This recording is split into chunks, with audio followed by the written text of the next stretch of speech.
Hello, my name is Russell Myers. Welcome to Issues Unite. Sorry for my absence for a couple of days. Started on a new job. I was orienting and, kind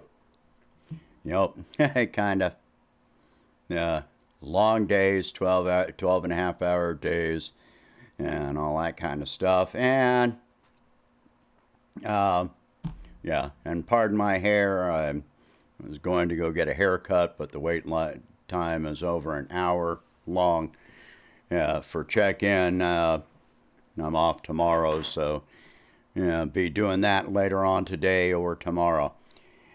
So I'm looking like a Q-tip here. Anyway, so the referendums is over. Vladimir Putin has accepted the 4 regions of Donbass, of Ukraine, formerly Ukraine, into the Russian Federation. This still has to be approved by the Russian Duma, which holds their next session on the 4th, so that is Tuesday. So you can count on that being the very first thing on their agenda. I thought it would go the opposite direction from the lower to upper to Parliament up to Putin, but I guess he just wanted to go ahead and move ahead on this. His speech on this is something well worth listening to, and I'm not going to repeat it here, but he he is always well worth listening to. He's very rational, very level-headed, and he doesn't make these giant overt threats except to state that we will defend ourselves, we will defend our country, we will, including these regions that have been accepted into the Russian Federation. That's understandable. That is what you would expect from any leader, that for them to say, well, we're not going to bow down. We are going to defend ourselves if we are attacked. That's reasonable. The European Commission and EU, not the EU, but NATO and the United States are saying they won't recognize the results of the referendum, calling it a sham. There have been a lot of people that have been accurately comparing this referendum to what happened to Serbia and Kosovo, with NATO going in and just destroying Serbia with no approval at all from the United Nations Security Council. So they tore off a part of Serbia, and then held a referendum which was not overseen by or organized or anything in advance. It was already done. All of the violence had already occurred, and they killed thousands of people in this. And it was led by the United States, by Bill Clinton. What was that, 1998, 99? But so that they recognize, but this, they don't want to recognize. Why? Because it's not in their interest. So they want to put nuclear weapons in the Donbass region, right on Russia's doorstep. That's what they want to do. Why is this? Why do they always want to attack Russia?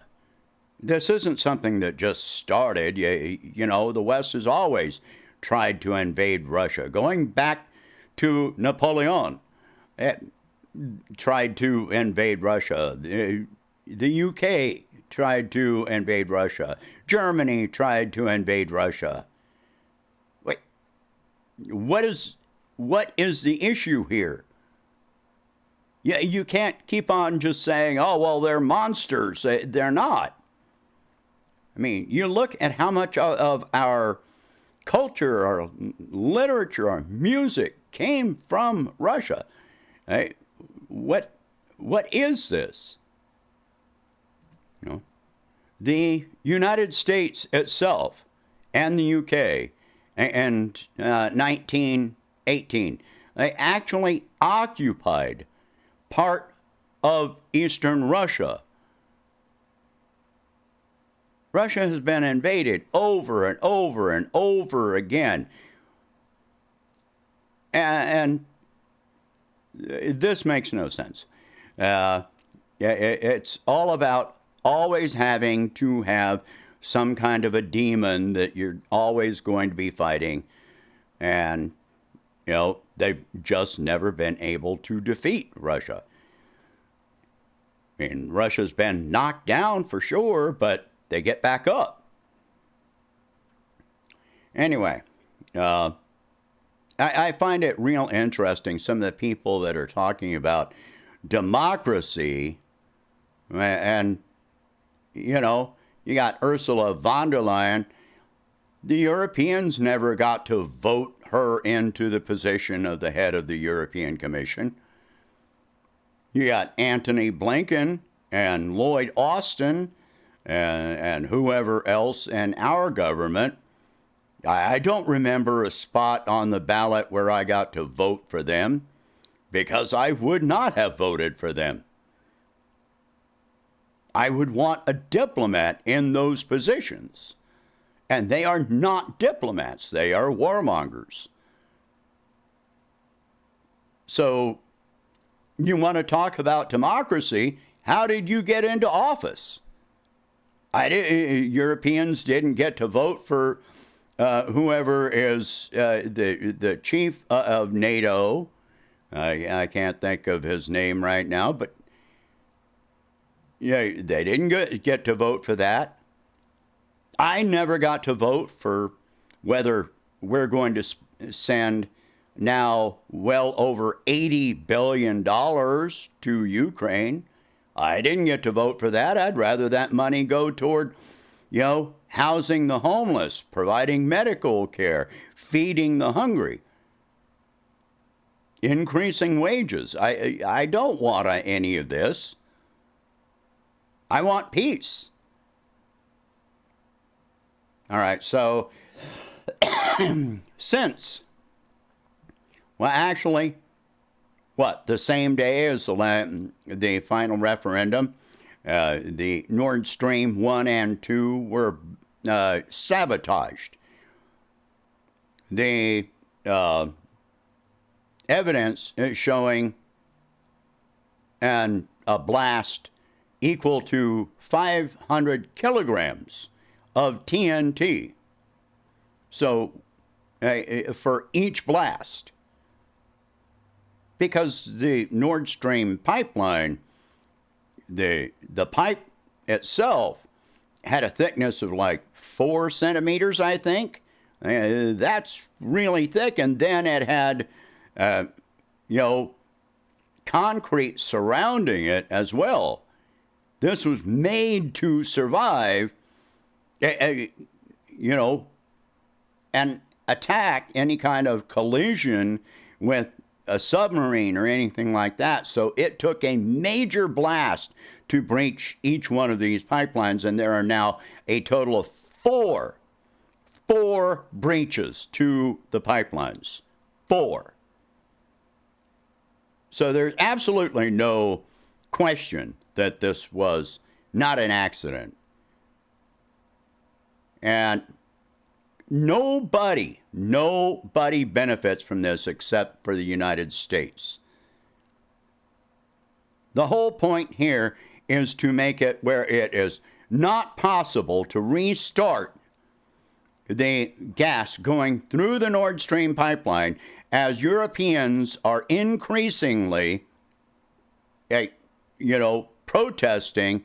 And they were protesting on that day to restart the gas line flowing through the Nord Stream pipeline. Germans were protesting for this.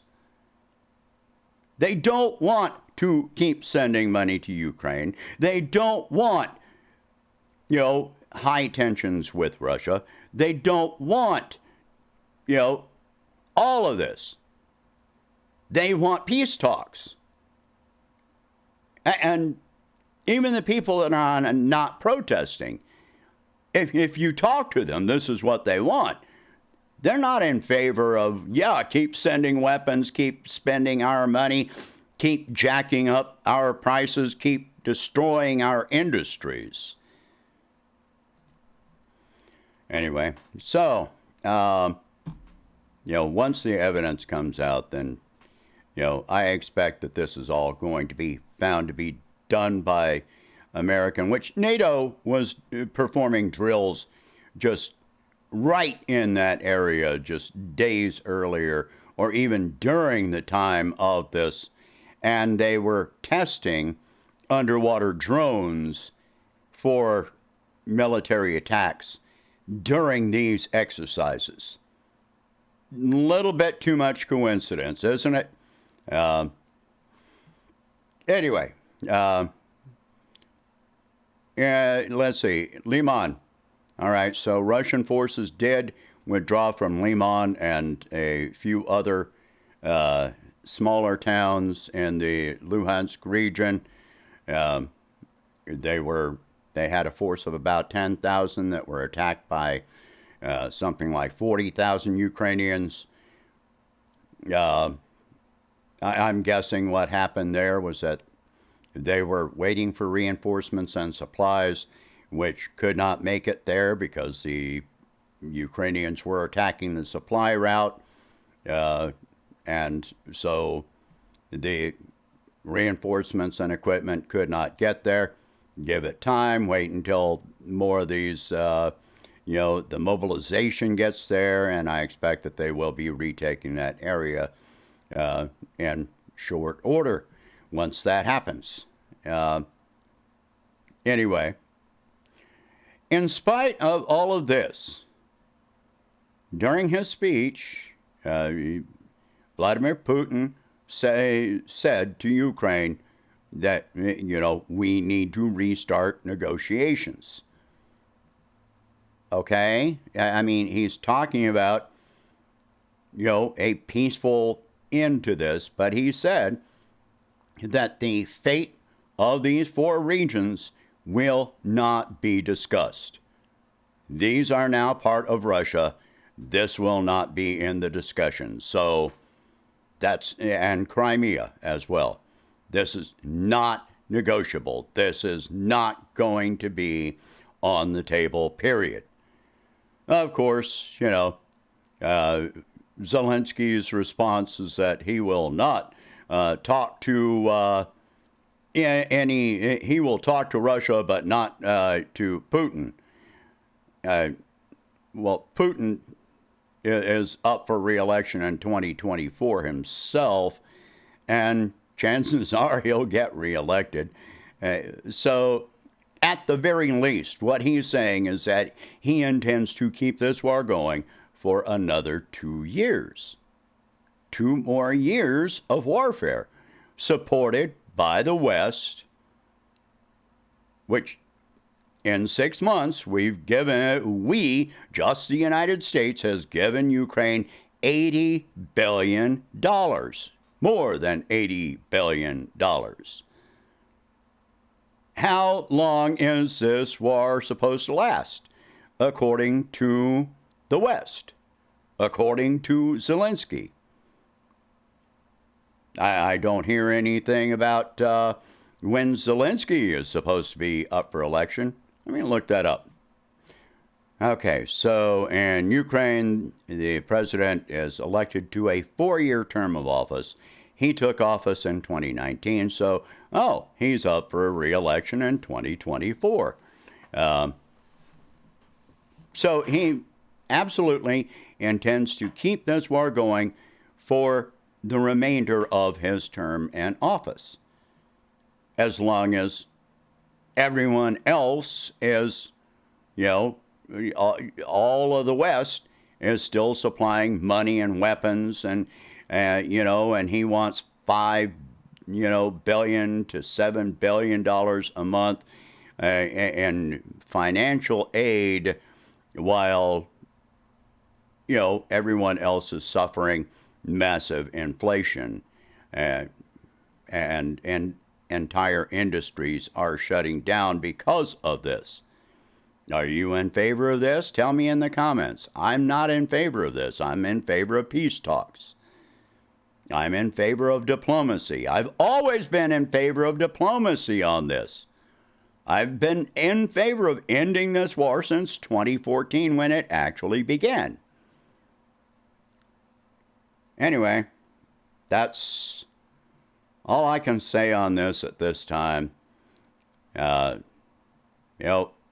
Step by step, and let's cross our fingers for peace talks, and for the West to just say no more. For the people of the West, no matter what our governments have to say, we need to be pushing for a peaceful diplomatic solution to this. And it doesn't matter if Ukraine loses territory. Again, this is lines on a map. And it doesn't account for anything else, just lines on a map in a country in which most of us have absolutely no interest. Most Americans can't point to Ukraine on a map, never heard of the Donbass until this year, and yet now they know everything about it.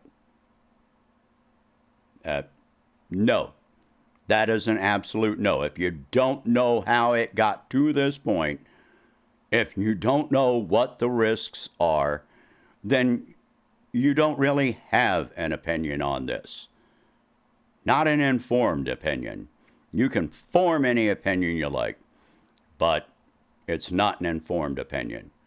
And until you're informed, your opinion doesn't really count for anything. All right, share this video. Talk about these subjects. If you can afford it, please donate whatever you can to help expand this channel and my presidential campaign. And I will catch you in the next one. Thank you for watching. Have a good day.